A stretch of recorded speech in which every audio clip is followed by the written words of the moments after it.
Всем привет! Это «Свободный бросок», первый в 2022 году. Прошли новогодние каникулы, и мы вместе с передачей также выходим с этих каникул с обзором 11-го тура Олимпиад Суперлиги Чемпионата России. Сегодня мы поговорим сразу о 3 матчах, как когда-то раньше. Давно не было у нас обзора целого тура, причем этот тур растянулся сразу, можно сказать, на 2 года. И эти 3 матча состоялись: один в декабре между «Ладой» и ЦСКА в Тольятти, и 2 уже в начале января. Это «Астраханочка-Кубань» и «Ростов-Дон» «Звезда». Но обо всем по порядку. Начнем с декабрьского матча. В самом конце декабря он прошел в Тольятти. Матч, от которого ждали сенсации или хотя бы неожиданностей. Тольяттинская «Лада» на своей площадке принимала чемпиона страны московский ЦСКА.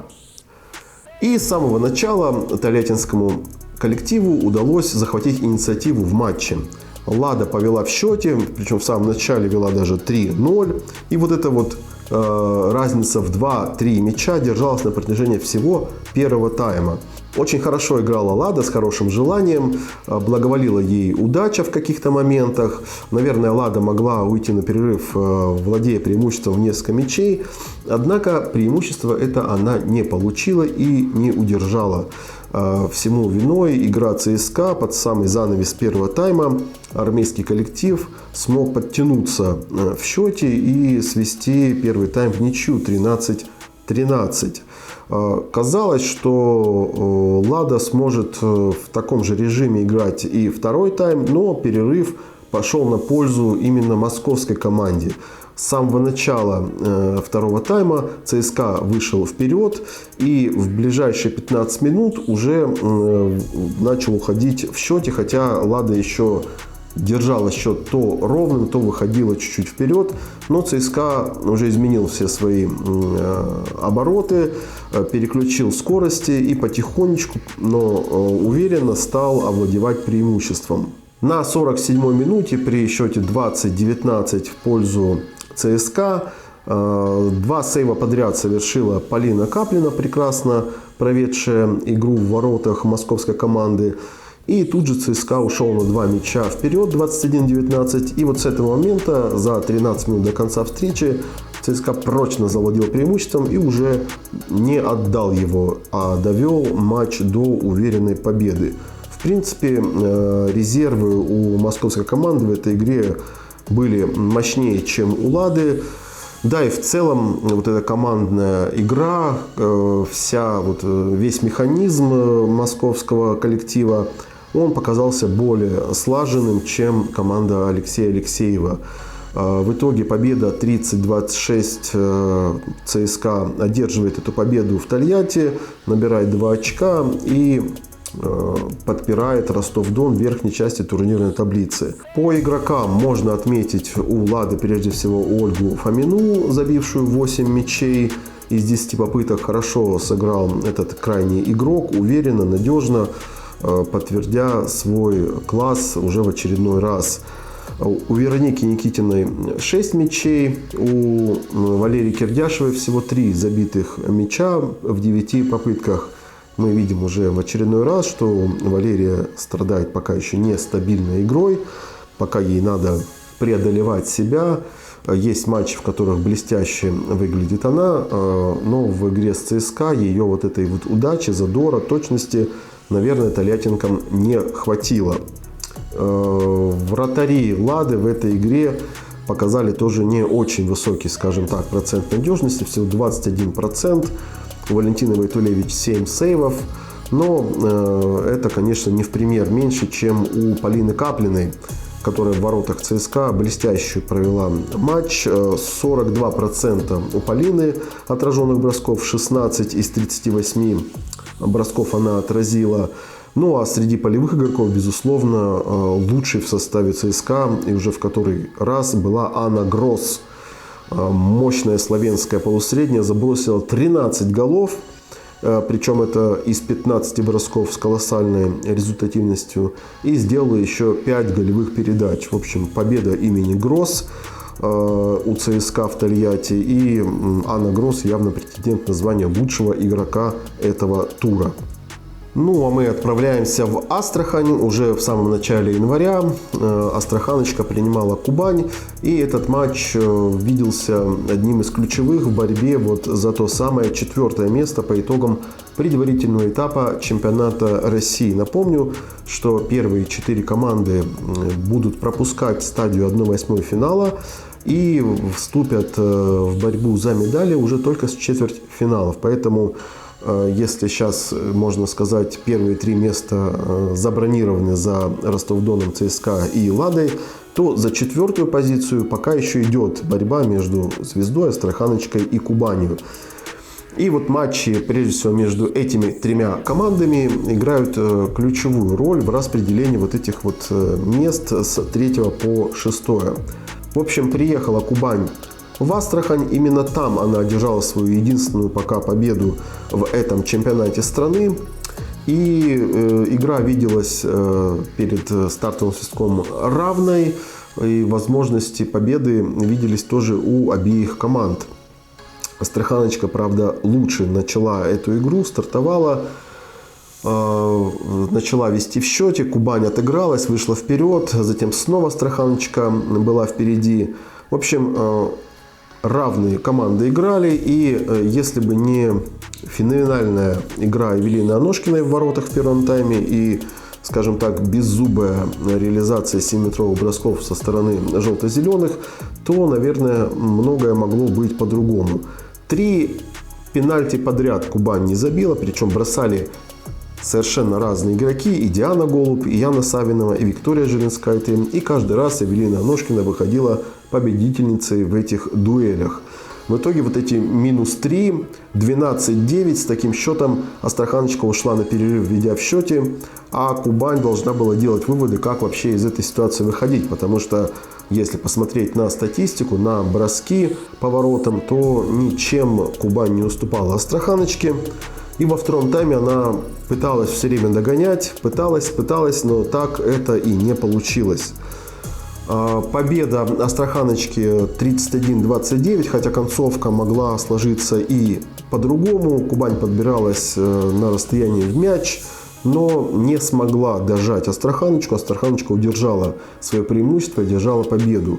Если посмотреть, одну из ключевых ролей, конечно, сыграла Евелина Аношкина. 50% сейвов у нее, 9 из 18, 3 из 5 7-метровых она отразила, но которые все были в первом тайме. А вратари Кубани отразили всего 13% бросков. Конечно, это очень мало для того, чтобы побеждать в матчах такого уровня. Если бы не такая игра вратарей, если бы чуть была успешнее Кубань в атаке, то, конечно, результат, наверное, мог быть иным. А так он получился в пользу Астраханочки. Незаслуженную победу назвать нельзя. Победила Астраханочка, в принципе, по делу. Реализовала свои моменты. Очень много мячей забросили бывшие игроки Кубани. У Анастасии Листопад 10 голов, но 7 из них с 7-метровой отметки. Она реализовала все 7 своих попыток. Вот у кого надо бы поучиться реализовывать 7-метровые. Также 5 мячей на счету Марии Дудиной и 6 у Кристины Тарасовой. В общем, большую часть голов забили 3 игрока. У Кубани же лучшей в атаке оказалась Яна Савинова, 5 мячей. Еще 3 игрока забросили по 4 мяча. Это Анастасия Шавман, София Пензева и Ксения Трухина. Ровно в атаке играла Кубань. Трудно выделить кого-то лучшего. Даже, наверное, стоит отдать предпочтение или Софии Пензевой, молодому игроку, которая 4-жды отличилась. Также стоит отметить в этой игре еще одну 18-летнюю гандболистку. Это София Панасовская, крайний игрок, левый крайний. Забросила 2 мяча свои первые за основной состав Кубани. В общем, потихонечку Кубань подтягивает своих вчерашних дублеров к основе. Ну, а Астраханочка укрепилась на 4-й позиции и уже опережает и Звезду, и Кубань на достаточное количество очков. В общем, такая заявка на 4-е место. Ну и 3-й матч этого тура, он прошел в Ростове-на-Дону. Ростов-Дон принимал Звезду. И здесь интриги не получилось. О ней, в принципе, наверное, и никто и не думал. А по итогам первого тайма все и забыли. 19-9 Ростов-Дон выиграл первый тайм с разницей в 10 мячей, обрушив лавину атак, причем результативных на ворота подмосковной команды. А во второй половине встречи «Звезда» потихонечку смогла сократить это отставание, уйти от разгрома и уступила 26-32. Ну, оно и понятно. Пьер Йоханссон в преддверии матчей в Лиге чемпионов провел серьезную ротацию после перерыва и дал поиграть очень многим своим игрокам. Здесь трудно выделить лучших игроков в составе Ростов-Дона. Сразу 3 гандболистки забросили по 5 мячей. Это Ярослава Фролова, Граза Ади и Эдуарда Амарин. У «Звезды» лучшим бомбардиром оказалась Наталья Никитина. У нее 9 точных бросков. Правда, затратила на них она 15 бросков. Пожалуй, она была все-таки самой заметной и яркой в составе «Звезды». А у Ростов-Дона сыграли вот все игроки атаки хорошо, и голкиперы хорошую игру показали, и Виктория Калинина, и Анастасия Лагина за 35% отразили своих бросков. Ну, трудно выделить кого-то лучшего. Давайте оставим. Лучший был Ростов-Дон в этой игре. У Ростов-Дона вся команда сыграла надежно, качественно и одержала заслуженную победу. В общем, без сенсаций и неожиданностей прошел этот 11-й тур. Не получилось отобрать очки у ЦСКА Тольяттинской «Ладе». Астраханочка одержала домашнюю победу и уверенная победа Ростов-Дона в родных стенах над «Звездой».